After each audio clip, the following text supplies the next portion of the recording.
எதிர்கட்சியாக இருக்கக்கூடிய காங்கிரஸ் கட்சியை சேர்ந்த அன்பர்கள், டிஎம்கே சேர்ந்த அன்பர்கள் பாராளுமன்றத்திலே கிருஷ்ணகிரியை பற்றியோ ஓசூரை பற்றியோ என்னென்ன விஷயங்கள் பாராளுமன்றத்தில் எழுப்பினார்கள் என்றது ஒரு பெரிய கேள்விக்குறி.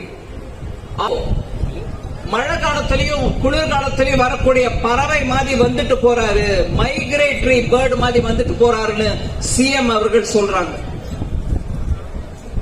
மைக்ரேட்டரி பேர்டு வந்துச்சுன்ற வார்த்தையே தப்பு. இந்த நாட்டில் இருக்கக்கூடிய யார் எங்க வேணாலும் போகலாங்கும் போது பிரதமர் ஐயா தமிழ்நாட்டுக்கு வந்தா அது மைக்ரேட்டரி பேர்டுன்னு சொல்ற அளவுக்கு நம்ம சிஎம் நிலைமை, அந்த நிலைமையில் இருக்கிறார். அவர் தொழில் வளர்ச்சிக்கு அடிகோல் நாட்டி டிஃபென்ஸ் காரிடார் எடுத்து வந்தது பிரதமர் மோடி அவர்கள். அதை தவிர எத்தனையோ இன்வெஸ்ட்மெண்ட் தமிழ்நாட்டில் எடுத்துட்டு வந்ததும் பிரதமர் மோடி ஐயா மூலமா தான்.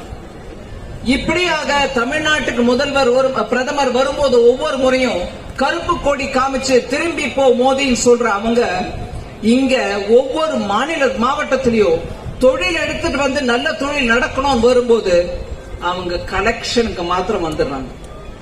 குடிப்பழக்கத்தினால ஒவ்வொரு குடும்பத்திலும் எவ்வளவு கஷ்டப்படுறாங்கன்னு நம்ம எல்லாருக்கும் தெரியும்.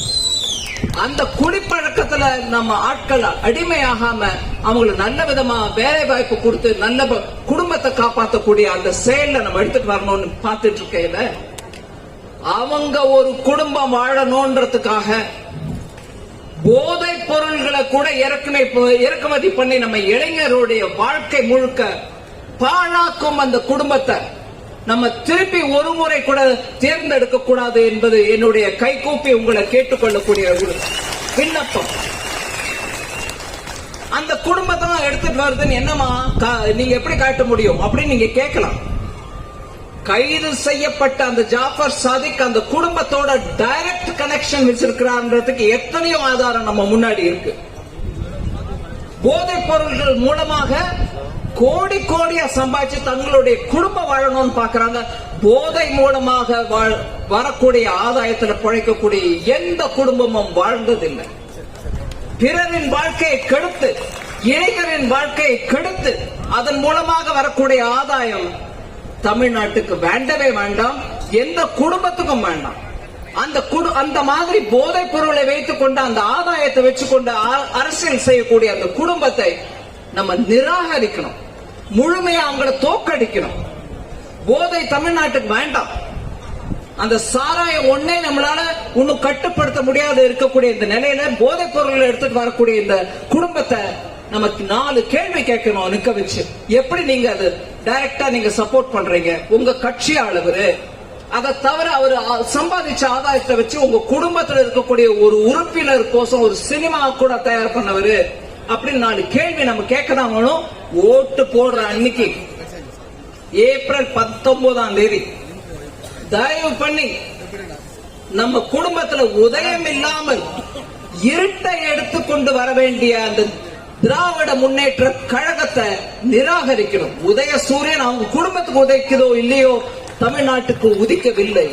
உதயம் தமிழ் நாட்டிற்கு இல்லை, அவங்க குடும்பத்துக்கு தான் அப்படிங்கிறது தான் நம்ம புரிய வச்சுக்கணும். மக்கள் அனைவருக்கும் அதே தான் நான் வேண்டி கேட்கிறேன்.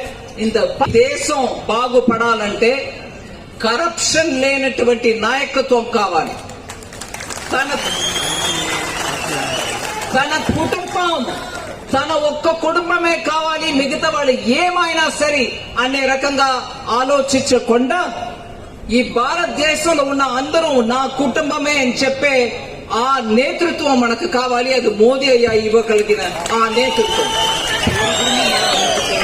అలాగే 2047 లోపల మన దేశం అమెరికా లాగా, జపాన్ లాగా, కొరియా లాగా మంచి డెవలప్ అయినటువంటి ఒక దేశంగా ఉండాలి. మన యువకులు ఎక్కడెక్కడో వెళ్లి ఆ దేశం ఈ దేశం అని అక్కడ బాగుంది, అక్కడ జీతాలు బాగా ఇస్తున్నారు, లేదు నాకు అక్కడ సదుపాయాలు బాగున్నాయని వెళ్ళక్కర్లే. ఈ దేశంలో ఆ జీతాలు ఆ సదుపాయాలు ఇక్కడ మనకు దొరుకుతాయి. பாதகம் செய்பவரை கண்டால் நாம் பயங்கொள்ளலாகாது பாப்பா. மோதி மிதித்து விடு பாப்பா, அவர் முகத்தில் உமிழ்ந்து விடு பாப்பா. அண்மை செய்திகளை உடனுக்குடன் தெரிந்து கொள்ள இணைந்திருங்கள் இயம்நாடு தொலைக்காட்சியுடன்.